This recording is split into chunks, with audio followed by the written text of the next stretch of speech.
ফোনটা কেন ধরতেছে না?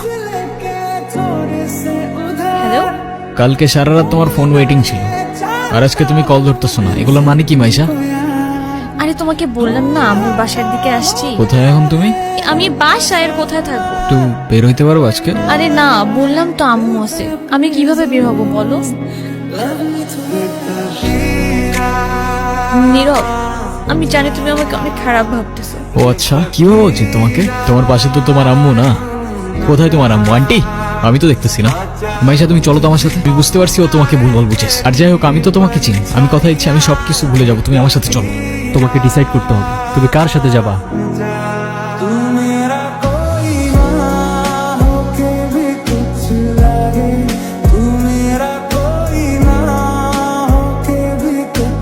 কি করতেছস? পাগল হয়ে গেছস? তোর কি মাথা খারাপ হয়ে গেছে? আমি তোর রাতে জীবনে সিগারেট পর্যন্ত দেখিনি, আর আজকে তুই কি হয়ে গেছিস ভাই? আমি শেষ হয়ে গেছি। লাস্ট 3-4 মাস ধরে না আমি কলেজে গেছি, না আমি ফাইনাল এক্সাম দিছি। কি করবো আমি, আর পারতেছি না ভাই। তুই আমার সাথে চল, আমি সবকিছু ঠিক করতেছি। তুই বয়, আমি পারিনি।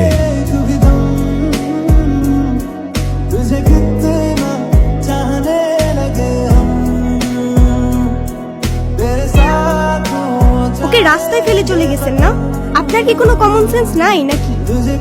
এত ছোট্ট একটা বাচ্চা কোথায় যাবে, কি খাবে, একটাবার ভাবছেন? শোনেন, ওরা কথা বলতে পারে না, তবে নিজের চোখ দিয়ে ওরা নিজের অভিমান প্রকাশ করে। কখনো বোঝার চেষ্টা করেছেন সেটা? আরে অথই, তুই এনে। আরে ভাই বললেন না, এই ছোট্ট একটা বাচ্চারে রাস্তায় ফেলে চলে গেছে। আসলে ওর মানসিক অবস্থা তেমন একটা ভালো নাই। তুই কোন কথা মনে লইস না বল। আপনার ভাইকে বলেন ঠিক মতো ওর যত্ন নিতে। আমি কিন্তু ওকে দেখতে আসবো। Hi mini.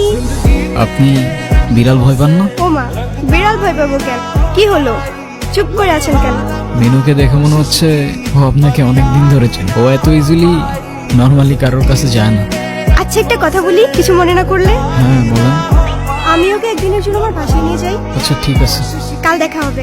Thank you. তারপর কি অবস্থা? কোনো ঝামেলা করে নাই তো? না তো, ও তো একদম লক্ষ্মী একটা বাচ্চা। আমি অরফান, ছোটবেলা থেকেই বাবা মা কি জিনিস আমি জানি না। বাবা মার ভালোবাসাটা কি সেটাও বুঝিনি কখনো। কেউ কেউ এই ভালোবাসাটা পায় না, আর কেউ সেটা পেয়েও সেই ভালোবাসাটার ভ্যালু দিতে জানে না। দয়া করি। আমি জানি তুমি আমার সাথে কথা বলতে চাও না, আমি কথা বলার মতো সেই মুখটাও রাখি।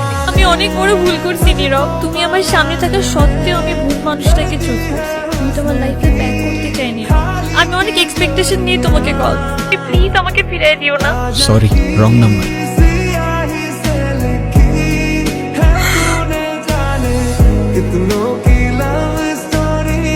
আব্বু এই যে আমি আসলাম মাত্র বাস স্ট্যান্ডে। নীরব, তুমি এইখানে কোথাও যাচ্ছ নাকি? কোথায় যাব? আমার তো যাবার কোনো জায়গা নেই। সবকিছু ঠিকঠাক আছে তো? আমার কিছুই ঠিক নাই নীরব। রনি আমার লাইফটা একদম শেষ করে দিছে। ও তো একটা অ্যাডিক্টেড ছিল, তো আমাকে একটা ভুয়া কেসে ফাঁসাই দিছিল। ওর জন্য আমি আমার লাইফ, আমার ফ্যামিলি সবকিছু হারাইছি। যা হবার তো হয়েই গেছে না। ভালো থাকার চেষ্টা করো, জীবন অনেক সুন্দর। আমি তোমাকে ছাড়া কখনোই ভালো থাকতে পারবো না।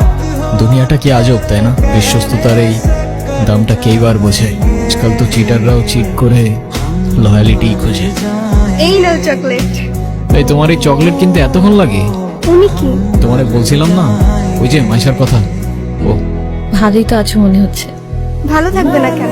অবশ্যই ভালো আছে। এই চলো তো। এই ব্যথার শহরের অলিগলির নুড়ি পাথরগুলো যেন আমাদের কষ্টগুলোর এক একটা প্রতিচ্ছবি। আর সেই কষ্টগুলোর মাঝে আমরা আমাদের জীবনের হাল ছেড়ে দিলে